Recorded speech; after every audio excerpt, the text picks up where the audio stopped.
اگلا موضوع ہے موانع استحقاق ترکہ، یعنی وہ مانع، وہ رکاوٹ کہ ایک وارث مستحق ہے ترکے کا مگر اس وجہ سے وہ وارث نہ رہے وارث ہوتے ہوئے۔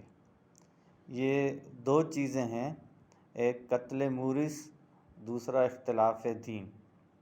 یعنی اگر وارث اپنے مورث کو قتل کرتے، جیسے اللہ نہ کرے کوئی بیٹا اپنے وراثت کے چکر میں، جلدی وراثت کے چکر میں مفاد پر آ جائے اور ظلم پر آ جائے اور اپنے باپ کو قتل کر دے کہ وہ تاکہ وراثت فوراً مل جائے، ایسی کوئی چیز ہوئی تو پھر یہ بیٹا وارث نہیں بنے گا، اگرچہ وہ وارث ہے مگر اس قتل کی وجہ سے وہ مانع ہے، یہ قتل وہ وارث نہیں ہوگا۔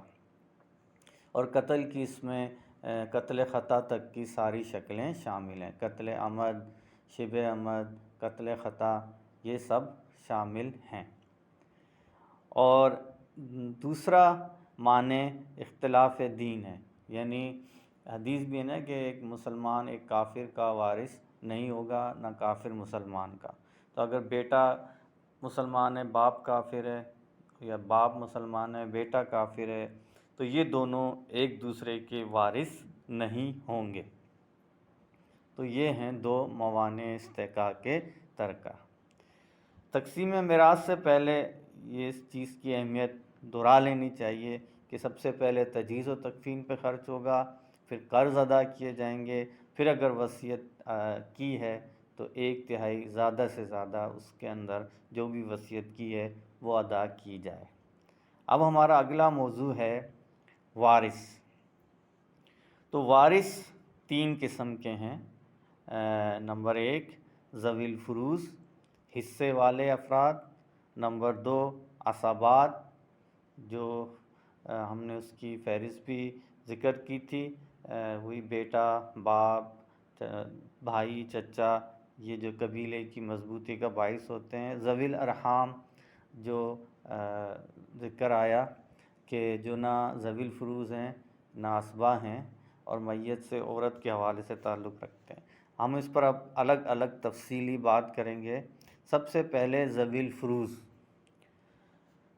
حصے والے۔ ذو معنی ہوتا ہے والا، ٹھیک ہے؟ تو جیسے ذو الحج، حج کا مہینہ۔ تو ذوی الفروض جو ہیں وہ 13 ہیں، ان میں 4 مرد ہیں، یعنی باپ، دادا، اخیا فی بھائی، شوہر۔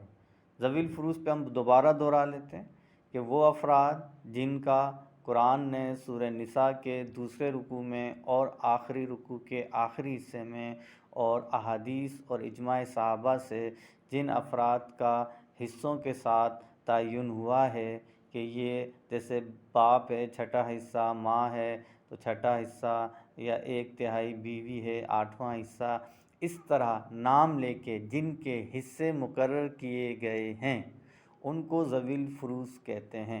وہ تمام افراد جمع کیے گئے تو وہ 13 بنتے ہیں۔ اور اردو کے لحاظ سے، عربی کے لحاظ سے 12 بنتے ہیں، کیونکہ ایک دادی اور نانی کو عربی میں جدہ کہتے ہیں، تو وہ دونوں اس میں شامل ہوتی ہیں۔ تو مردوں میں 4 ہیں، باپ، دادا، اخیا فی بھائی۔ اخیا فی بھائی ماں شریک بھائی، اخ لأم، یعنی ایک عورت نے ایک شادی کی اور اس کی اولاد ہوئی، اس کے بعد اس کے مطلب طلاق ہو گئی یا بیوہ ہو گئیں، اور پھر انہوں نے دوسری شادی کی اور وہاں سے جو اولاد ہوئی، یہ دونوں اولاد آپس میں اخیا فی ماں شریک بہن بھائی کہلائیں گے۔ ان کا ایک بالکل الگ طریقہ ہے وراثت میں، تو اس میں بھائی و بہن برابر ہوتے ہیں۔ اور نمبر 4 شوہر۔ اور عورتوں میں ذوی الفروض میں 9 ہیں، بیوی، زوجہ یعنی بیوی یا زوجہ، والدہ، بیٹی، پوتی، حقیقی بہن، ماں شریک بہن، اور دادی، نانی اور باپ شریک بہن، یہ 9 ہیں۔ تو حقیقی یعنی عینی بھی کہتے ہیں اس کو، ماں باپ شریک بہن، سگی بہن، حقیقی بہن، عینی بہن، سگی بہن، ماں باپ شریک بہن، اخت لی ابن و امن، یہ سب ٹائٹل آتے ہیں ان کے لیے۔ اصل میں عربی میں سگے وراثت کے اندر سگے اور ستیلے کی دو قسمیں ہیں۔ سگا تو جو ہوتا ہے جو اردو میں استعمال کرتے ہیں سگی بہن، اور اردو میں ایک دوسری ستیلی کہتے ہیں، ستیلے۔ تو ستیلے کی دو قسمیں، ایک باپ شریک اور ایک ماں شریک۔ تو وراثت میں ان دونوں کی الگ ایک طریقہ تقسیم ہے، اس لیے ان کو الگ کیا جاتا ہے۔ تو اس لحاظ سے یہ تین بہنوں کا مسئلہ آ رہا ہے، حقیقی بہن اور پھر باپ شریک بہن، اسے اللاتی بہن بھی کہتے ہیں، اور پھر ماں شریک بہن۔ تو یہ 9 عورتیں ہیں، تو یہ 13 افراد ہیں۔ اب ان کے کیا حصے ہیں، کس شرط پر کیا ہے، یہ تفصیل ابھی دوبارہ آئے گی۔ ابھی ہم نمبر 2 وارث پر بات کرتے ہیں، عصبہ۔ عصبہ کی 3 قسمیں ہیں۔ وراثت میں عصبہ ہونا سمجھ لیں، پہلے تو عصبہ کے لغوی معنی ہیں مطلب مضبوطی دینے والا، اعصاب، عصبات۔ تو وہ مرد قبیلے کی جو مضبوطی کا باعث ہوتے تھے وہ عصبہ کہلاتے ہیں، یعنی بیٹے، باپ، دادا، بھائی، چچا۔ تو اس لحاظ سے یہ عصبہ کہلاتے ہیں۔ تو عصبہ اصل میں جو عصبہ ہوتے ہیں وہ عصبہ بنفسی ہی کہلاتے ہیں۔ پھر 2 اور عصبہ وراثت کے حوالے سے، کیونکہ وراثت میں عصبہ ہونے کا کیا مطلب ہے، علم میراث میں عصبہ ہونے کا مطلب یہ ہے کہ ایسا وارث کہ اگر وہ اکیلا ہو تو سارا اس کا، اور اگر ذوی الفروض کے ساتھ ہو تو ذوی الفروض کو دے کر باقی سارا اس کا، اسے کہتے ہیں علم میراث میں عصبہ ہونا۔ تو اس حوالے سے عصبہ کی 3 قسمیں ہیں۔ ایک عصبہ بنفسی جو براہ راست عصبہ ہوتے ہیں، ان کے 4 درجے ہیں۔ ایک جز میت یعنی مذکر اولاد جو میت کی، اس میں جز میت یعنی بیٹا، پوتا، پڑ پوتا۔ درجہ دوم میں میت کی اصل یعنی باپ، دادا، پر دادا۔ درجہ 3 میں باپ کی مذکر اولاد یعنی بھائی، بھائی کا بیٹا یعنی بھتیجا، پھر بھتیجے کا بیٹا، سگا بھائی، سگا بھتیجا، اس کا بیٹا، پھر باپ شریک بھائی، پھر اس کا بیٹا، پھر اس کا بیٹا۔ یہ ایک ترتیب ہے، یہ تیسرا درجہ ہے۔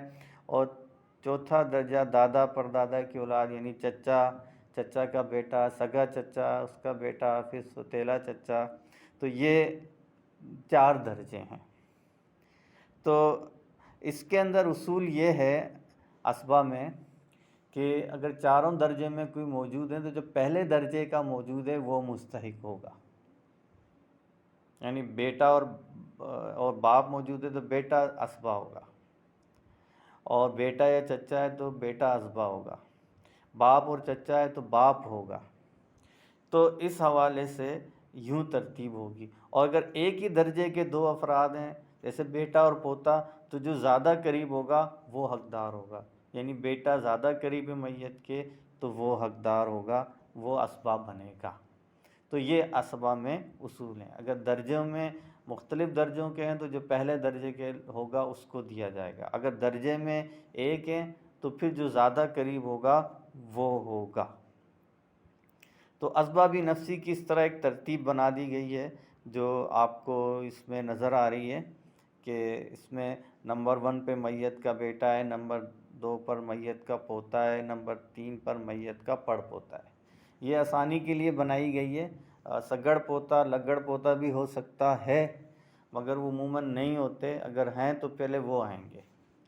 تو اس میں یہ اصول ہوگا کہ جو نمبر 1 پر موجود ہے اگر یہ موجود ہے تو باقی کو کچھ نہیں ملے گا عصبہ کے طور پر۔ اگر نمبر 1 والا نہیں ہے تو نمبر 2 آئے گا، اور نمبر 2 نہیں ہے تو پھر نمبر 3، 1 اور 2 نہ ہوں۔ تو اس طرح اس کی ترتیب دیکھی جائے گی۔ نمبر 2 ہیں عصبہ بغیرہ، یعنی کسی اور کی وجہ سے عصبہ بننا۔ یہ 4 خواتین ہیں جو ذوی الفروض میں شامل ہیں، ان کے حصے مقرر ہیں، یعنی یہ اکیلی ہوں تو نصف ملتا ہے، 2 یا 2 سے زائد ہوں تو انہیں ترکے کا 2/3 ملتا ہے۔ ان چار یعنی بیٹی، پوتی، سگی بہن اور باپ شریک بہن، ان میں سے کسی کے بھی ساتھ ان کا بھائی آ جائے، جیسے میت کی بیٹی ہے تو میت کا بیٹا یا اس کا بھائی ساتھ آ جائے، یا پوتی کے ساتھ پوتا، سگی بہن کے ساتھ سگا بھائی، یا باپ شریک بہن کے ساتھ باپ شریک بھائی، تو پھر ان کے حصوں والی یہ جو نصف اور ثلثان، دو ثلث والا معاملہ ختم ہو جائے گا۔ اب یہ یوں ہوگا کہ پھر جیسے بیٹا بیٹی دونوں آ گئے تو پھر بیٹے کی وجہ سے بیٹی اسبا بالغیر ہو جائے گی۔ اب مال کے 3 حصے ہوں گے، 2 حصے بیٹے کے، 1 حصہ بیٹی کا، آیت کے تحت للذکر حظ الانثیین، کہ مذکر کے لیے لڑکی کے یعنی مؤنث کے 2 حصوں کے برابر ہے۔ تو یہ اصول ہوگا، تو اسے کہتے ہیں اسباب بالغیر، یعنی یہ اکیلے ہوں تو کل مال کے 3 حصے ہوں گے، 2 حصے لڑکے کے، 1 حصہ لڑکی کا۔ اگر ذوی الفروض کے ساتھ ہیں تو ذوی الفروض کو دے کر باقی کے 3 حصے ہوں گے، 2 حصے لڑکے کے، 1 حصہ لڑکی کا۔ یا بیٹا بیٹی ہوں، یا پوتا پوتی ہوں، یا سگی بہن کے ساتھ سگا بھائی ہو، یا باپ شریک بہن کے ساتھ باپ شریک بھائی ہو، تو اس طرح بھائی کو ہمیشہ ڈبل لیا جائے گا، بہن کو سنگل۔ تو اگر یہ زیادہ تعداد میں ہو جائیں، جیسے 2 بیٹی 2 بیٹے، تو 4 بیٹے، 2 کا مطلب 4، اور بیٹیاں 2 سنگل رہیں گی 6، اور جو بھی رقم ہوگی 6 سے تقسیم کریں گے، جو ہی جواب آئے گا وہ 1 بیٹی کا حصہ، اور اس کو ڈبل کر دیں تو 1 بیٹے کا حصہ۔ تیسری اس کی قسم بنتی ہے اسبا مع غیر، یہ ایک حدیث کے تحت ہے۔ حدیث ہے کہ اجعلوا الاخوات مع البنات اسبا، کہ بہنوں کو بیٹیوں کے ساتھ اسبا بنا دو۔ تو جو وہ سگی و ستیلی بہنیں جو بیٹیوں یا پوتیوں کے ساتھ ہوں، تو بیٹی اور پوتی سے جو بچے تو پھر ان کو بطور اسبا دیا جائے گا۔ ایک شرط ہے کہ وہ بھائی نہ ہو، یعنی بیٹی کے ساتھ بیٹا نہ ہو یا پوتی کے ساتھ پوتا نہ ہو، جبھی تو بچے گا، وگرنہ یہ اسبا بالغیر ہو کے سارا لے لیں گے۔ یعنی بیٹا بیٹی اور بہن موجود ہے تو بہن کو نہیں ملے گا، بیٹا بیٹی اسبا بن جائیں گے۔ بیٹی ہے اور بہن ہے تو بیٹی سے جو بچے گا وہ بہن کو دیں گے، کیونکہ اس حدیث میں آیا ہے اجعلوا الاخوات مع البنات اسبا، تو اس طرح یہ ایک نام رکھ دیا اس خاص مسئلے میں، اسبا مع غیرہ۔ تیسرے وارث ہیں ذوی الارحام، لفظی ترجمہ رشتے والے، رحم والے۔ تو میت کے تمام رشتہ دار جو ذوی الفروض اور اسبا نہ ہوں، اس کو یوں دیکھیں گے کہ تمام وہ رشتہ دار جو ذوی الفروض میں نہ ہوں، 13 افراد میں ان کا نام نہ ہو، اور وہ اسبا بھی نہ ہو، 2 باتیں۔ تیسری بات، میت سے ان کا رشتہ کسی خاتون کے واسطے سے ہو، جیسے خالہ، ماں کی ماں، نواسی، بیٹی کی بیٹی، یا خود وہ خاتون ہو اور ذوی الفروض اور اسبا میں نہ ہوں، جیسے پھپھی۔ تو یہ نانا، نواسی، نانا میت کی ماں کے والد، نواسی میت کی بیٹی، نواسا میت کی بیٹی کا بیٹا، ماموں میت کی ماں کا بھائی، اور خالہ میت کی ماں کی بہن۔ تو سب رشتے ماں کے حوالے سے میت سے متعلق ہو رہے ہیں، تو یہ رشتے کہلاتے ہیں ذوی الارحام۔ اور ان کا اصول وہی ہے کہ ذوی الفروض بالکل نہ ہوں اور اسبا بالکل نہ ہوں، اور زوج زوجہ میں سے کوئی ہو یا وہ بھی نہ ہو، مطلب زوج زوجہ ہیں اور ذوی الارحام ہیں تو پھر ذوی الارحام کو ملتا ہے، یعنی زوج زوجہ کے علاوہ ذوی الفروض اور اسبا بالکل نہ ہوں تو ان کو ملتا ہے۔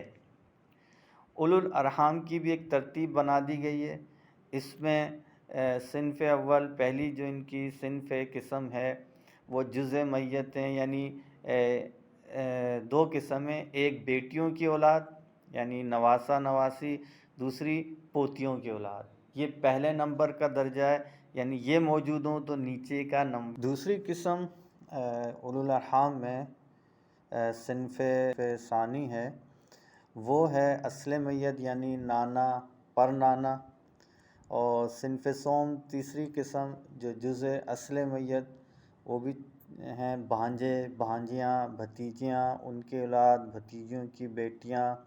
اور صنف چہارم جز اصل بعید یعنی میت کے دادا، دادی یا نانی کی اولاد، اور پھپھی یا خیافی چچا ان کی اولاد، خالہ ماموں ان کی اولاد، اور چچاؤں کی بیٹیاں ان کی اولاد۔ تو یہ ایک ترتیب، اس کی بھی ایک چارٹ بنا دیا ہے، اس میں اس چارٹ کے تحت جو پہلے نمبر پر ہوگا ان کا حصہ ہوگا، اور جو باقی اس سے نیچے ہوں گے ان کا نہیں ہوگا۔ ہاں، ان کی ایک ترتیب ہے کہ ان کی ترتیب ہے کہ ذوی الارحام میں تقسیم کیسے ہوگی۔ اگر کسی مسئلے میں صنف اول کے چند ذوی الارحام جمع ہوں تو جو ان میں اقرب الی المیت ہوگا، میت سے سب سے زیادہ قریب ہوگا، وہی مستحق ہوگا، دیگر محروم ہوں گے۔ جیسے نواسی کے ساتھ میت پوتی کا بیٹا، اگر دو افراد ہیں، ایک نواسی ہے اور ایک میت کی پوتی کا بیٹا، تو نواسی زیادہ قریب ہے، یہ کیونکہ وہ بیٹی کی بیٹی ہے، اور پوتی کا بیٹا بیٹے کی بیٹی کا بیٹا یہ دور ہے، تو اس لیے نواسی کو ملے گا سب، میت کی پوتی کے بیٹے کو نہیں ملے گا۔ اگر درجے میں یہ برابر ہوں، درجہ برابر ہو، ایک ہی درجے کے ہوں، تو ان میں جو وارث کی اولاد ہوگی یعنی ذوی الفرض یا اسبہ کی اولاد ہوگی وہ مستحق ہوگی، اور جو ذی رحم اولو الارحام میں سے کسی کی اولاد ہوگی وہ محروم ہوگی۔